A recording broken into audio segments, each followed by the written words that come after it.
इकबाल की एक बात मुझे याद आती है।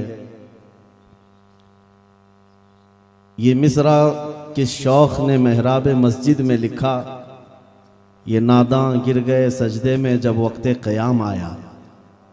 ऐ मेरी गरीबी का तमाशा देखने वाले, चल ऐ मेरी गरीबी का तमाशा देखने वाले, वो महफिल उठ गई जिस दम तो मुझ तक दौरे जाम आया। ये इकबाल की वो बातें हैं जिसमें अगर मैं समझाने की कोशिश करूं तो बात पल्ले पड़ सकती है कि मुझे ऐसा लग रहा था कि ये 3 बजे के करीब रात में मुझे जो खड़ा किया जा रहा है ये मेरे लिए ही इकबाल ने शेर कहा था। लेकिन यहां मामला कुछ और है। शायर ये कह रहा है कि जिस वक्त मेरे हाथ में जाम आया था उस वक्त तक तो महफिल खत्म हो गई थी। महफिल खत्म हो गई उस वक्त तो मेरे हाथ में जाम आया, लेकिन नागौर की सुन्नियत को मैं देख रहा हूं 3 बजे के वक्त भी वही शबाब है जो दिन के 12 बजे हुआ करता है।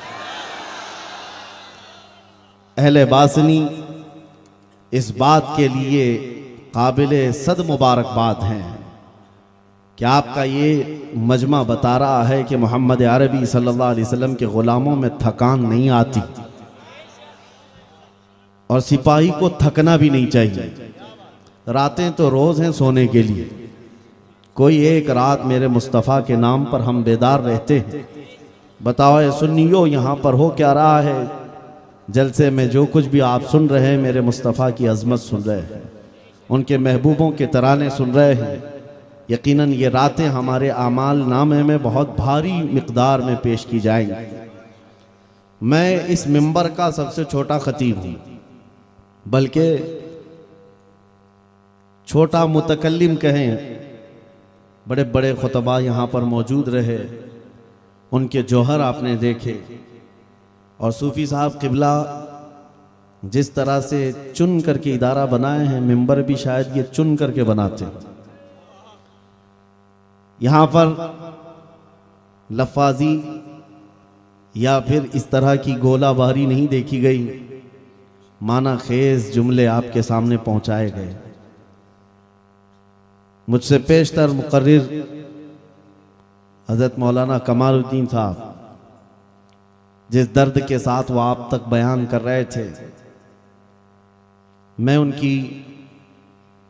उनका बेहद एहतराम करता हूँ कि उम्मत को बेदार करने के लिए ये आवाज़ें हैं बहुत कम आज दस्तयाब हैं। अगर ये आवाज़ें उठ गई तो आपको मैं एक बात बता दूं, दुश्मनाने इस्लाम बल्कि जालिम अंग्रेज भी यही कहता था, उनके तोपों में उतना दम नहीं है जितना उलमा की जुबानों में ताकत होती। इसलिए वो उलमा अहले सुन्नत के दुश्मन हुआ करते। 30,000 के करीब उलमा अहले सुन्नत को इन्होंने फांसी पर चढ़ाया था। गदर जंग आज़ादी से पहले ये जो 1857 से चली है, उलमा अहले सुन्नत की जो कुर्बानियां हैं, अंग्रेज इनका दुश्मन क्यों था? इसलिए कि उनको मालूम है इनकी जुबान में बला का असर है। ये जब बोलते हैं तो लोगों के दिलों को खींच लेते हैं, और इसीलिए वो कहते हैं तोपों में उतनी ताकत नहीं है जितनी इनकी जुबानों में ताकत है। मैं खुलेआम गुफ्तगू करने का आदी हूं, इसलिए कि जितना जीना था मौला के शुक्र और एहसान के साथ अर्ज करता हूं इस जिंदगी में जी लिया। एक इंसान की ख्वाहिश क्या होती? पढ़ाई करे, लिखाई करे, अपना घर बना ले। अल्हम्दुलिल्लाह रब तबारक व तआला ने मेरी हैसियत से लाखों दर्जा ज्यादा मुझे दे दिया। हमारी वो हैसियत नहीं थी कम उम्र में, रब तबारक व तआला ने बेशुमार चीजें अता की। हम जहां तक जाना चाहते थे इल्म के मैदान में पहुंच गए। शादी, बच्चे, घर बार सब हो गया। मजीद इस दुनिया में जीने की हवस रखना मैं समझता हूं फजूल है। अब जो जिंदगी बाकी है रुए ज़मीन पर, हमको एक हकीकत मालूम है, मरना तो है एक दिन। बिस्तर पर पांव रगड़कर मरने से बेहतर है मेरे मुस्तफ़ा का नाम बुलंद करके दुनिया से जाए। अगर हमें मरना ही है, इस दुनिया से जाना ही है, ये मुहकम फैसला है मौला का, तो किसी के पर में सर छुपाने से या किसी की चादर में पनाह लेने से हम मौत से नहीं बच सकते। मौत से जब बचना मुमकिन ही नहीं, तो हीले बहाने ढूंढने से बेहतर है कि अल्लाह का कलमा बुलंद करो। रब तबारक व तआला की ज़ात पर या कुरान पर या नबी पाक सल्लल्लाहु अलैहि वसल्लम की बात पर, इज्जत पर जब बात आए, हमें सर छुपाने की ज़रूरत नहीं, सर बाहर निकालने की ज़रूरत है। अजीज़ान गिरामी वक़ार, ये जलसा है सरकार सैयदना गौसे आज़म अब्दुल कादिर जिलानी रदी अल्लाह तआला अन्हु से मंसूब। आपको मैं ये बात बता दूं, हो सकता है बरसों से हमने गौसे आज़म की करामात सुनी है, लेकिन उनकी बेबाक तबलीग को भी देखो, उनका बगदाद में वरूद मसूद देखो। उस वक्त बगदाद में गौसे पाक आए थे जब वहां पर जालिमों की हुकूमत थी, शिया नवाज हुकूमत। इस तरह के सैयदना अबू बकर सिद्दीक और हज़रत उमर का नाम लेने पर मस्जिद के दरवाजे पर कोड़े मारे जाते थे। उस वक्त सुल्तानुल औलिया गौसुल आज़म दस्तगीर रदी अल्लाह तआला अन्हु ने इस उम्मत की बागडोर संभाली। खानकाह में बैठने वाले मुर्शिदान निज़ाम, ये नहीं है कि तरबियत का मतलब, तसव्वुफ का मतलब दुनिया से दूरी और मखलूक से दूरी, सिर्फ ये मतलब नहीं, मखलूक में रहकर मखलूक की रहबरी करना यह असल तसव्वुफ है और फुकरा का मसलक है। फुकरा का मसलक ये, जब उम्मत मुस्तफ़ा में बिगाड़ देखो तो गोशा नशीनी नहीं, इनके दरमियान रहकर बातिल से टक्कर लेकर इनकी इस्लाह की कोशिश की जाए। गौसे आज़म सैयदना अब्दुल कादिर जिलानी रज़ियल्लाहु तआला अन्हु बगदाद मुअल्ला में जब खड़े हुए, जानते हैं कई लोग आपके हासिल थे, कितने लोगों ने दामन खींचने की कोशिशें की हैं। वक्त के खलीफा के पास जाकर कितने लोगों ने आपके खिलाफ भड़काया और एक्शन लेने की बातें तक आई। उस वक्त जो मौजूद खलीफा था, उसने कई मर्तबा हीले बहाने से आपको अपने करीब करके या उनकी आवाज़ को दबाने की कोशिश की, लेकिन हर आए दिन खबर यह आती, जामा मस्जिद में जब गौसे पाक रज़ी अल्लाह तआला अन्हु खुतबा देते हैं, 70,000 से कम का मजमा नहीं होता, और मजमा भी ऐसा कि जब वो बोलते हैं तो सिर्फ लोग सुनते नहीं हैं, बल्कि रब ताला के हुजूर अपनी जानें भी कुर्बान कर जाते हैं, दुनिया व मा फीहा से बेखबर हो जाते हैं। गौसे आज़म का ये असर बढ़ता चला गया, बढ़ता चला गया। वक्त का खलीफा एक बार पैसों की गड्डी लेकर के या अशरफियों की थैली लेकर गौसे पाक के पास आया था कि बहुत सारे फकीर थोड़ा नजराना दिखा दे तो हमारी मुरव्वत करने लग जाएंगे, हमारी तरह बात करने लग जाएंगे। हर जमाने में लोग पैसों से खरीदने की कोशिश करते हैं। उलमाए ज़वील एहतराम, यहाँ से आज इमामा बांध कर जाने वाले फैजान अशफाक के तलबा, याद रखो, जब कभी कोई तुम्हें सिक्का दिखाए ठोकर मारना और फिर कहना अपना सब कुछ गुंबद खजरा कल भी था और आज भी है। हमारे लिए दौलत कोई माने नहीं रखती। गौसे आज़म का मुरीद है तो क्या मसलक लेकर चलता है। खलीफा वक्त का आया, अशरफियों की थैली लेकर के आया गौसे पाक के दरबार में। अशरफियों किसको कहते हैं? सोने के सिक्के हुआ करते थे, ला करके नजराने के तौर पर पेश किया। आपने फरमाया फकीर को इसकी हाजत नहीं, ले जाओ। फिर इसरार किया कि इसको कबूल कर लें। कुछ लोग नजराना इसीलिए देते हैं ताकि हमारा दबाव उन पर बना रहे, हमारा एहसान इन पर जमा रहे और ये हमारे हिसाब से बात किया करें। गौसे पाक का मसला ही ये है। आपने फरमाया इस फकीर को इसकी हाजत नहीं, ले जाओ। दोबारा इसरार किया, फिर आपने मना किया। तीसरी मर्तबा कहने लगा क्या हदिया कबूल करना सुन्नत नहीं है? क्या ये हदिया आप कबूल नहीं करते? गौसे पाक ने वो अशरफियों की थैली उसके हाथ से ली और उसके बाद अपने हाथों से निचोड़ना शुरू किया। जब निचोड़ने लगे तो उससे खून के कतरे टपकने लगे। खून इतना बहने लगा कि वो वक्त का खलीफा बेहोश होकर गिर पड़ा। जब इफाका हुआ तो कहा कि यहाँ से लेकर चल पड़ अपनी जगह पर, वरना इससे इतना खून निकालूंगा कि यहाँ से लेकर तेरे महल तक नालियां भर जाएंगी। इसलिए कि अब्दुल कादिर को पता है ये गरीबों का चूसा हुआ माल लेकर तू एक फकीर को नजराना देने आया है। अजीजान गिरामी वकार, ये बेनियाजी, ये गिना जो उन फकरा में थी, आज के दुर्वेशों में काश ये अगर आ जाए। ये नहीं है कि हम किसी अमीर ज़ादे का एहतराम करते हुए जगह छोड़ दें या किसी नेता के आने पर हम अपनी उम्मत भूल जाएं। ये फुकरा का मसलक नहीं, गौसे आजम का मसलक नहीं। दुनिया एक जगह है, मेरे मुस्तफ़ा के कदमों में रहने वाला, फटे पुराने कपड़े पहनने वाला फकीर भी हो, वो हमारे सरों का ताज है, वो हमारे सरों का ताज है। हमने जो इज्जत दूसरी जगह ढूंढनी शुरू की है, हमारी इज्जत चली गई है, हमारी इज्जत चली गई है। इकबाल ने कहा, उनके जो हम गुलाम थे, खल्क के पेशवा रहे, उनसे फिरे जहां फिरा फिर आई कमी वकार में। हुजूर पाक सल्लल्लाहु तआला अलैहि वसल्लम से जो इज्जत मिली है, वही इज्जत सबसे बुलंद है, सबसे बुलंद व बाला है। और उनसे निस्बत रखने वाले गुलामों की इज्जत करना, मेरे अजीजों, अपना मसलक बनाओ, अपना ये मिशन बनाओ कि मैं हमेशा इस चीज को देखते आ रहा हूं। आज लोगों के यहां ये तरीका कार बदल गया। जिसके पास माल ज्यादा है, आप ये समझते ही वो अपने वक्त का स्टार है, या उसके पास शोहरत ज्यादा हो गई है। दुनियावी मामलात में आपको ये लगने लग गया कि ये दुनिया का बड़ा आदमी है, इसके आगे पीछे चलना चाहिए, सेलिब्रिटी है, स्टार है। आप इज्जत दुनियावी मामलात में ढूंढने लग गए, जबकि मेरे अजीजों, नबी पाक सल्लल्लाहु तआला अलैहि वसल्लम की निस्बत में जिसने इज्जत ढूंढी है, अल्लाह उसकी इज्जत इतनी बढ़ा देता है, इतनी बढ़ा देता है। ये तजुर्बे की बात कर रहा हूं। आज हमें दुनिया पहचानती है तो इसलिए नहीं कि हम किसी पार्टी के नेता बनकर तुम्हारे पास आए।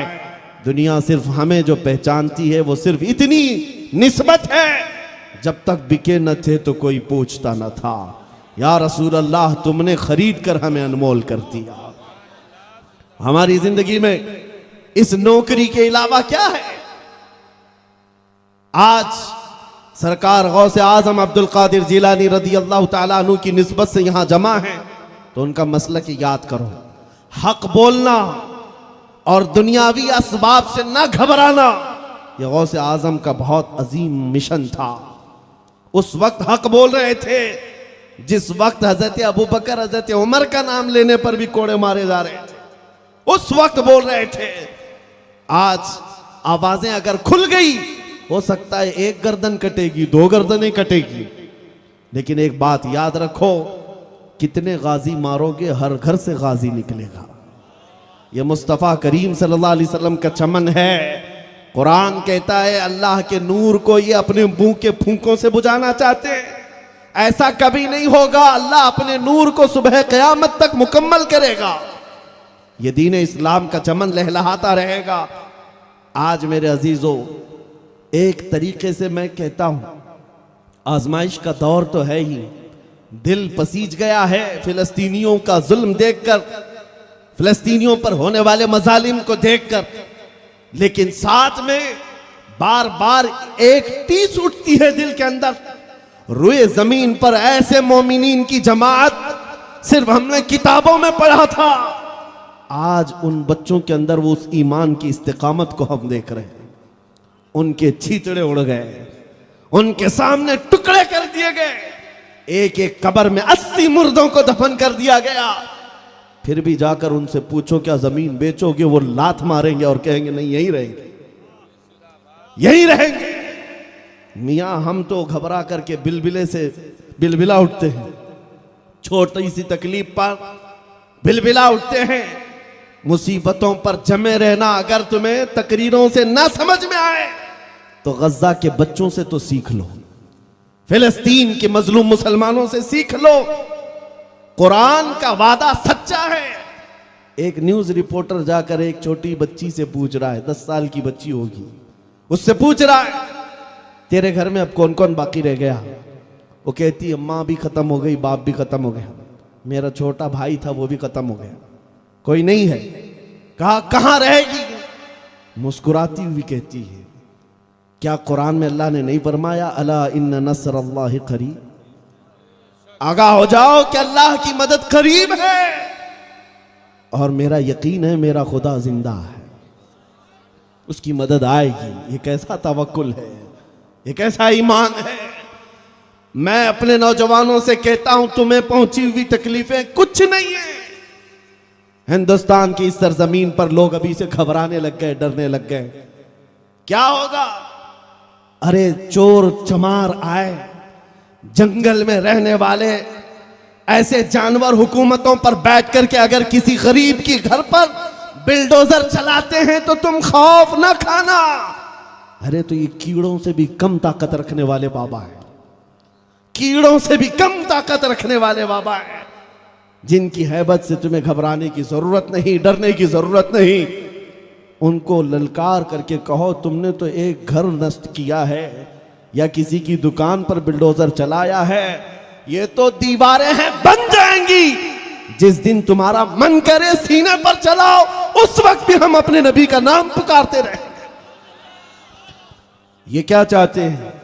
सिर्फ यही कि इस तरह यहां पर माहौल ना बनाया जाए, नबी नबी ना कहा जाए, हुजूर की शान में गालियां दी जाती रहें और हम खामोश रोटियां सेकते रहें। ये यही चाहते हैं आज। इसीलिए मेरे अजीजों, कितने जलसे ऐसे जहां पर मुझे स्टेज पर चढ़ने से पहले ही ऑर्डर आता है कि ठीक है आपका जलसा हो रहा है, आपकी तकरीर हो रही है, लेकिन इस मैटर पर ना बोले, उस मैटर पर ना बोले। हमने कहा जलसा आप कैंसिल कर लो, आप परमिशन ना दो, ये सब गवारा है, लेकिन जुबान को बंद करना ये हम कभी गवारा नहीं करेंगे। जो बोलना है वो बोल कर रहेंगे। हाँ, गैर कानूनी बात नहीं करते, किसी के ऊपर जबरदस्ती तानाकशी नहीं करते। जब हमारे दीन पर कभी कोई उंगली उठाई जाती है तो एक बात याद रखो, चंद महीने गुजरे होंगे, डिपार्टमेंट के लोग घेरे हुए बैठे, कहा कि मौलाना आप ही क्यों चिल्लाते हैं, आप ही क्यों चिल्लाते हैं, इतना लोगों को प्रोवोक करते हैं आप। मैंने कहा यह उस वक्त की बात है जब एक जालिम कुत्ता माँ आयशा सिद्दीका पर भी भौंक रहा था। मैंने वो डिपार्टमेंट में मौजूद बड़े ऑफिसर साहब से कहा, अगर मैं ये एक बात आपसे पूछूं कि आपकी माँ बदकार थी तो आपको कैसा लगेगा? अभी मैं मिसाल दे रहा था, वो कुर्सी से खड़े हो गए। कहा मैं तो आपसे बात कर रहा हूं, आप तो मेरी माँ पे चले गए। मैंने कहा आपकी माँ पे गया नहीं, सिर्फ मिसाल के तौर पर पूछ रहा हूं, आपको कैसा लगेगा? अरे एग्जाम्पल देने के लिए भी आप अपनी माँ को गवारा नहीं करते। कान खोलकर सुन लो, हम मुसलमान हैं, करोड़ों माओं से ज्यादा अपने नबी से मोहब्बत करते हैं।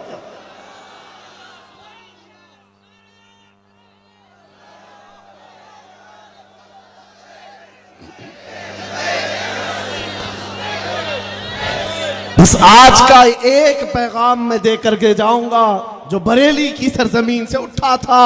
आला हजरत ने फरमाया था, खौफ न रख रजा जरा, तू तो है अब्दे मुस्तफा।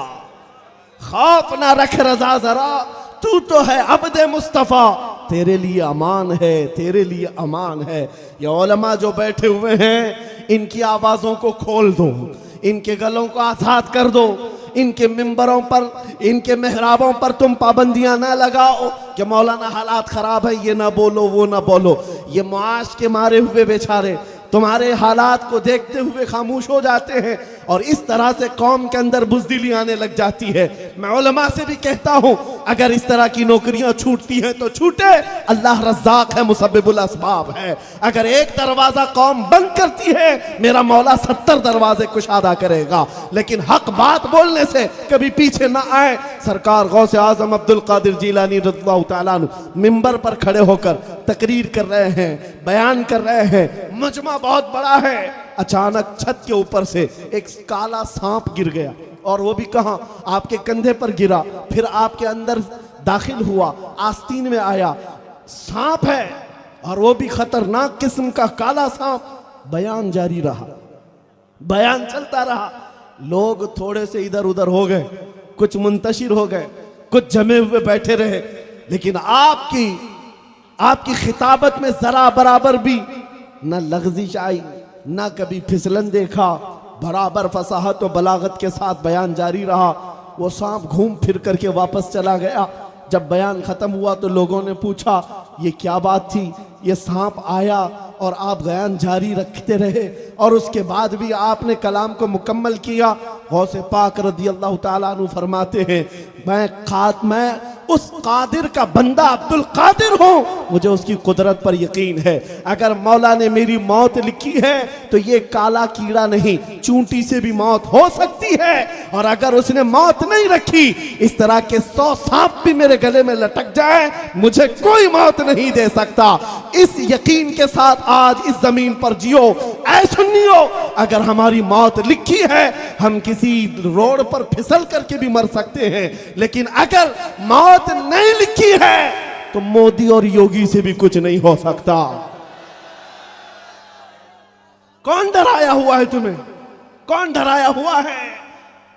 क्या जेल की सलाखें मोमिन को पाबंद बना देती हैं?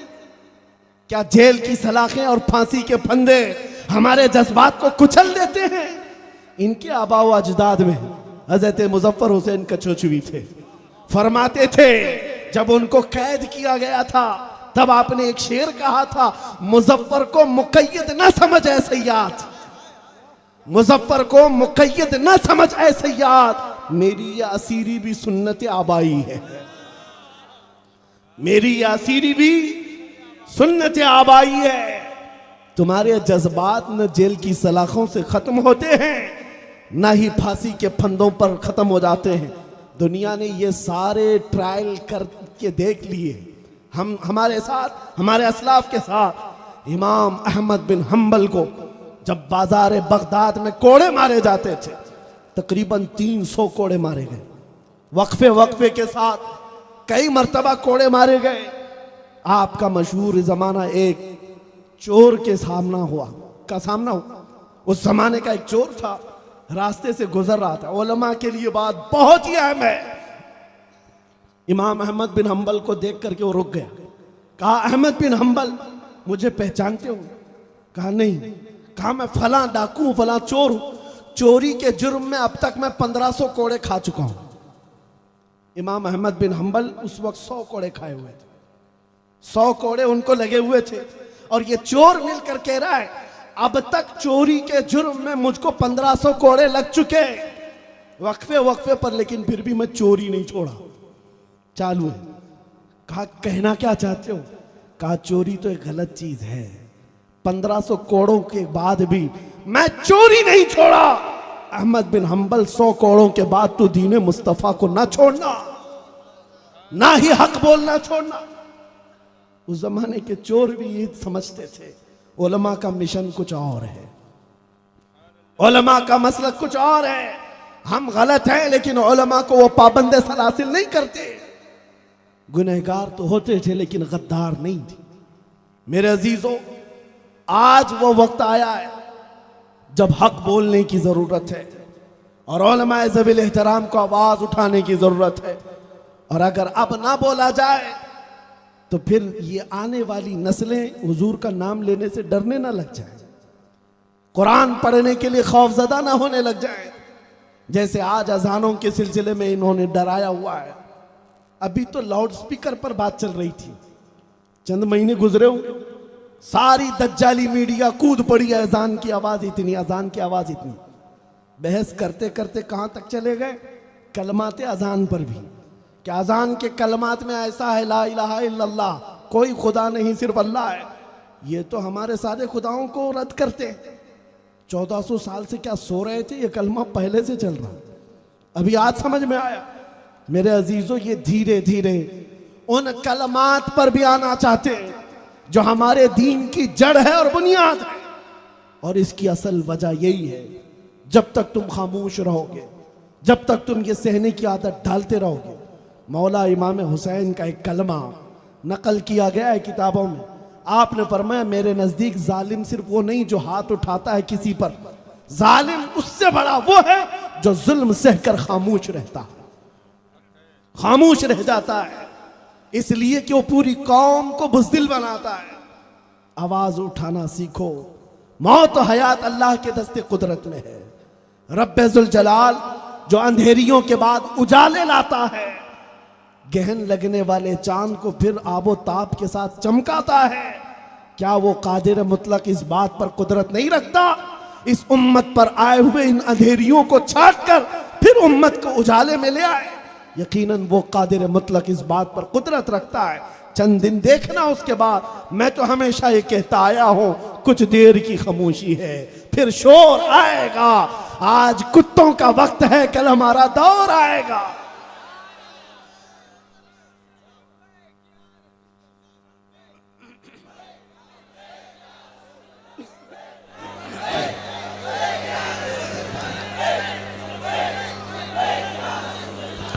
मेरे अजीजों, मायूसी के साथ गुजारने वाली जिंदगी बड़ी कर्ब वाली होती है, दर्द वाली होती है। नाउम्मीदी के साथ जो दिन गुजरते हैं बहुत ही तकलीफ दे होते हैं, लेकिन उम्मीदों के साथ और यकीन के साथ जीने वाली जिंदगी हर दिन एक जवानी पैदा करती है, हर दिन एक आब और ताब के साथ जोश पैदा करती है। इसीलिए नाउम्मीदी की जिंदगी ना गुजारो, वरना फिर तुम्हारे यहां हालात ऐसी हो जाएंगे। इसीलिए मैं अभी कह रहा था, वो तो हकीकत में बच्चे पैदा करते हैं फिलिस्तीन वाले। वहां बच्चा पैदा होता है तो बाप को और माँ को मुबारकबादी नहीं देते, बल्कि कहते फिलिस्तीन तुझे मुबारक हो, बैतुल मुक़द्दस तुझे मुबारक हो। बच्चा पैदा हो तो मस्जिद अक्सा को मुबारक, फिलिस्तीन को मुबारक। यहां तो आलू के चिप्स पैदा किए जा रहे हैं। यहां हालात ऐसी हैं, चिप्स वाली है, कैफियत ना रखो। आपको अपनी हैसियत मालूम है या नहीं है तो मैं बताऊं, आपको ऐसा लगता है कि हम सब टूटे बिखरे हुए लोग हैं, सियासत नहीं, क़ियादत नहीं, कुछ नहीं हमारे पास, इसीलिए दुनिया हमें डराती है। ऐसा नहीं है। तुम्हारे पास जो दौलत इश्क़ मुस्तफ़ा है वो इतनी बड़ी दौलत है जिससे डर करके ये मीडिया के दज्जाल 24 घंटे तुम पर भोंकते रहते हैं। क्यों टारगेट पर रखा है तुमको? क्यों हमको निशानों पर रखा है? अरे यहां और भी कौमें हैं, और भी बहुत सारी आबादियां हैं, लेकिन हर मजलिस में तुम ही मुद्दा क्यों बने रहते हो? कई दुकानें तो ऐसी हैं हमारा नाम लिए बगैर चलती नहीं है। आपको पता होगा, जो भी न्यूज़ खोलो वो हमारे नाम से शुरू होता है। बहुत सारे इलेक्शन तो हमारे नाम पे जीते जाते हैं। हर जगह तुम मुद्दा क्यों हो? कुछ बात तो है, मिटती नहीं हस्ती हमारी। इकबाल ने सच कहा है, कुछ बात तो है कि मिटती नहीं हस्ती हमारी। सदियों रहा है दुश्मन दौरे ज़मा हमारा, यूनानो मिस्र रोमा सब मिट गए जहां से, बाकी मगर है अब तक नामो निशा हमारा। अजीज़ा ने गिरामी वक़ार, सुल्तानुल औलिया गौसुल आज़म दस्तगीर रज़ी अल्लाह ताला अन्हु की बारगाह में खिराज अक़ीदत पेश करते हुए ये बात अर्ज़ करता हूँ। उनका मसलक था, उनका मजहब था हक बोलना और खौफ ना खाना। आज उलमा के अंदर वो मसलक आए जिसमें आला हज़रत फाज़िल बरेलवी रज़ी अल्लाह ताला अन्हु ने पूरे डंके की चोट के साथ ऐलानन जो किताबें लिख करके अपने शागिर्द पैदा करके मसलक बताया है, उसी मसलक की आज ज़रूरत है। आज कुछ लोगों को ऐसा लगता है मसलक आला हज़रत दो चंद चीज़ों का नाम है और दो चंद चीज़ों पर ही वो लोग समझते हैं। अवाम की बात कर रहा हूँ। अरे ये दीन मुस्तफ़ा है, सहाबा का तौर तरीक़ा है, ताबईन का मसलक है जो मसलक आला हज़रत है। मसलक आला हज़रत में बहुत चीज़ें हैं, गरीबों की मदद भी मसलक आला हज़रत, और उलमा का अदब व एहतराम भी मसलक आला हज़रत, हक बोलना मसलक आला हज़रत, गीबत ना करना भी मसलक आला हज़रत, चुगली ना करना भी मसलक आला हज़रत, चोरी ना करना भी मसलक आला हज़रत, और इन अय्याम में जालिमों की पुश्त पनाही ना करना मसलक आला हज़रत है। मसलहत के रास्ते ढूंढते हुए दीन को छुपाना या शायर इस्लाम में कंप्रोमाइज करना, ये मसलक आला हज़रत नहीं। आला हज़रत फाज़िल बरेलवी की किताबें पढ़ो तो आज के दौर में हो सकता है बहुत कम लोग हिम्मत करें बोलने की, बहुत कम लोग हिम्मत करें, लेकिन वो मर्द कलंदर किताबों में लिख गए, कहा जिस जगह पर शायर इस्लाम पर हमला हो, और वो ऐसा शायर इस्लाम कि जो वाजिब भी नहीं, फर्ज भी नहीं, मुस्तहब है, लेकिन उसको मिटाने की दुश्मन कोशिश करें तो मुसलमानों को उसको इख्तियार करना जरूरी हो जाता है। छोड़ना नहीं है, इख्तियार करना है, बहुत जरूरी हो जाता है। इसीलिए आज के दौर में मेरे अजीजों, आपके लिए जो चीजें लाजिम हैं, तुम कैसे नामूस रिसालत की हिफाजत करोगे? अपने अमल से करो। दाढ़ियों की मुखालिफत जब होने लगे, दाढ़ियों को जिंदा करो। अमामों की जब मुखालिफत होने लगे, अमामे बांधो और नबी पाक की सुन्नत को जिंदा करो। तुम तो मॉडर्न बनने के चक्कर में पता नहीं कहां से कहां बह गए। फिल्म स्टार हॉलीवुड और बॉलीवुड को अपना आइडियल बना लिया और उनके पीछे भागते हुए उनके फैन कहलाने में भी शर्म नहीं महसूस करते। अरे मुजरा करने वाले उन जहन्नमियों के पीछे भागते हो। जब नारा मेरे मुस्तफ़ा की इज्जत का लगाते हो तो हुजूर की गुलामी में फख्र क्यों नहीं करते? हुजूर पाक के तौर तरीके पर फख्र क्यों नहीं करते? दुनिया तुम्हारे चेहरों से दाढ़ियां छीनने लगे, तुम निकाल कर नालियों में बहा देते हो। दुनिया तुम्हें बालियां पहनाने की कोशिश करे, तुम तो चूड़ियां भी पहन लेते हो। चोटी रखने की कोशिश करे, दुनिया फैशन बनाकर तुम सब बन जाते हो। अरे जरा देखो तो सही, ये जालिम दुनिया तुम्हें औरत से मर्द, मर्द से औरत बनाने पर लगी है और पता नहीं तीसरी मखलूक तुम्हें बनाकर छोड़ देती है। तुम उस पे ऐश के साथ, खुशियों के साथ नाच भी रहे हो। तुम्हें ये खबर नहीं, तुम्हारी इज्जत इनके पीछे भागने में नहीं है, तुम्हारी इज्जत मुस्तफा के कदमों से वाबस्ता है, हुजूर पाक के कदमों से वाबस्ता है। आज भी करके देख लो तजुर्बा।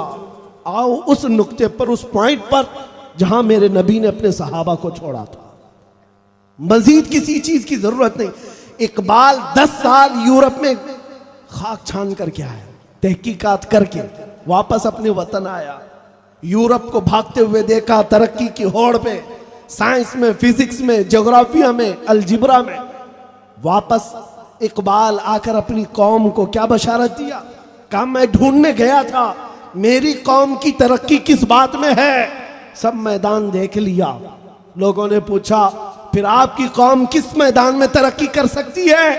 इकबाल ने कहा मेरी कौम की तरक्की सिर्फ एक बात में है कि मोहम्मद से वफा तूने तो हम तेरे हैं। ये जहां चीज है क्या, लौह कलम तेरे हैं। हमारी तरक्की सिर्फ उस कदम से वाबस्ता है।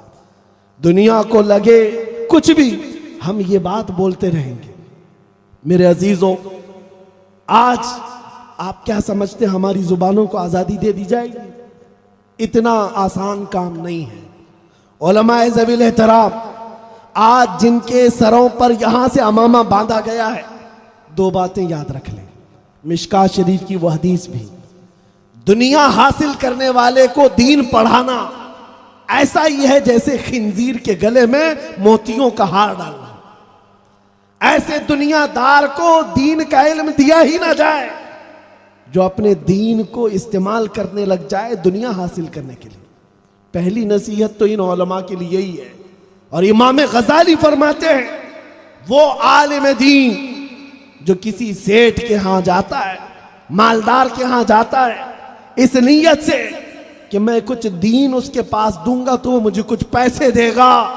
इमाम गजाली फरमाते हैं, वो आलिम उस मक्खी से ज्यादा गलीज है जो पखाने पे बैठती है। तुम्हारा ये मसलक नहीं है।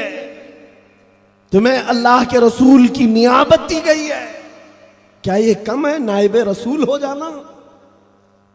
नियाबत का ताज। एक बात ये याद रखेंगे। और दूसरी बात, मुस्तफ़ा करीम सल्लल्लाहु ताला अलैहि वसल्लम की यह हदीस भी कि उलमा को जो अमानत दी गई है हक बोलने की, अगर ये अपना इल्म, अपनी अमानत छुपाते रहेंगे, कल क़यामत के दिन आग की कैंचियों से इनके जबड़े खींचे जाएंगे। आग की कैंचियों से इनके जबड़े, इनकी जुबानें खींची जाएंगी। उलजिम लिजाम मिनन नार। इसलिए उलमा को ये बातें याद रखना चाहिए। अगर कोई ट्रस्टी नाराज होता है, ये छोटी नाराजगी है। कोई सदर नाराज होता है, छोटी नाराजगी है। लेकिन मेरा मौला नाराज हो गया, कल क़यामत के दिन क्या जवाब दोगे? इसलिए इस मिशन को लेकर चलना जरूरी है। हालात की बात बार बार जो की जाती, हालात ऐसे नहीं है, हालात वैसे नहीं। एक बात मुझे बताओ, बदर के मैदान से लेकर आज तक हमारे लिए हालात अच्छे कब रहे? कब अच्छे थे हालात?